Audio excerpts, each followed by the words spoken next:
Guys, welcome to my YouTube channel royal chemistry classes. तो आज मैं लेकर आया हूँ इंपॉर्टेंट मल्टीपल चॉइस क्वेश्चंस जो ज्यादातर बोर्ड एग्जाम में पूछे जाते हैं। तो चलते हैं अपनी वीडियो की तरफ। तो पहला क्वेश्चन है हमारा, एक अपस्फोट रोधी यौगिक का नाम बताइए। तो ऐसा कौन सा यौगिक है जिसे एंटी क्नॉक कंपाउंड के रूप में जाना जाता है, तो जिसको पेट्रोल में मिलाया जाता है क्योंकि ये धुएं का रोधन करता है, इसलिए इसको अपस्फोट रोधी यौगिक के नाम से हम जानते हैं। तो इसका सही आंसर है हमारा टेट्राएथाइलेड। इसका फॉर्मूला होता है C2H5 का होल 4Pb। तो टेट्राएथाइलेड को अपस्फोट रोधी यौगिक के नाम से जाना जाता है। अगला क्वेश्चन है हमारा, किस यौगिक को कड़वे बादाम का तेल कहते हैं। किस यौगिक को कड़वे बादाम का तेल कहते हैं, क्योंकि उसमें जिस तरीके से बादाम के अंदर एक कड़वी महक होती है, इसी तरीके से वो तेल भी कड़वे बादाम के तेल के रूप में होता है, इसलिए इसको कड़वे बादाम के तेल के नाम से जाना जाता है। तो किस यौगिक को जाना जाता है, तो इसका सही आंसर है बेंजल्डिहाइड, जिसका फॉर्मूला होता है C6H5CHO।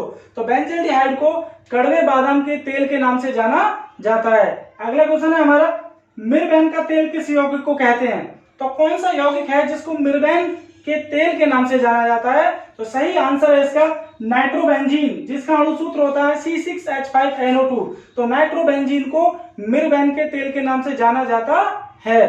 तो अगला क्वेश्चन हमारा, कास्ट स्पिरिट किस यौगिक को कहा जाता है।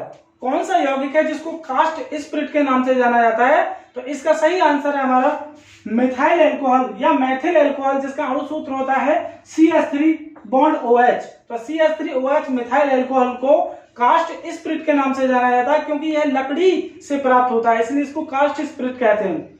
अगला क्वेश्चन हमारा, किस यौगिक को अन्य एल्कोहल के नाम से जानते हैं। ग्रेन एल्कोहल किसको कहा जाता है, क्योंकि यह दाने गेहूं जौ वगैरह से प्राप्त किया जाता है। तो इसका सही आंसर है हमारा ethyl alcohol C2H5OH। Ethyl alcohol को ग्रेन एल्कोहल के नाम से या अन्य एल्कोहल के नाम से जाना जाता है। तो अगला क्वेश्चन है हमारा, दुग्ध शर्करा मिल्क शुगर किसको कहा जाता है, जो दूध से प्राप्त की जाती है। तो इसका सही आंसर है हमारा लैक्टोज। तो लैक्टोज को मिल्क शुगर या दुग्ध शर्करा के नाम से जाना जाता है, जिसका अणु सूत्र होता है C12H22 और O11, जिसको हम लैक्टोज कहते हैं, जो दूध से प्राप्त होती है, इसलिए इसको मिल्क शुगर या दुग्ध शर्करा के नाम से जाना जाता है। तो अगला क्वेश्चन है हमारा, कार्बोलिक अम्ल किस यौगिक को कहते हैं। कौन सा यौगिक है जिसको कार्बोलिक अम्ल के नाम से जानते हैं हम।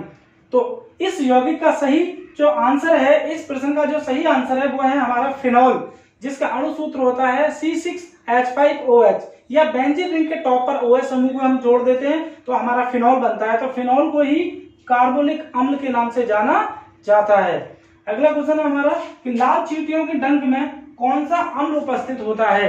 तो ये बहुत इंपॉर्टेंट प्रश्न है, ज्यादातर बोर्ड एग्जाम में पूछा जाता है ये। तो लाल चींटी जो होती है उनके अंदर एक अम्ल होता है जिसका नाम है फॉर्मिक अम्ल, जिसका अणु सूत्र होता है H-COOH। तो फॉर्मिक अम्ल जो है वो लाल चींटियों व ततैयों के डंक में उपस्थित होता है। यदि मेरी वीडियो आपको पसंद आई हो तो लाइक करें और ज्यादा शेयर करें। Thank you.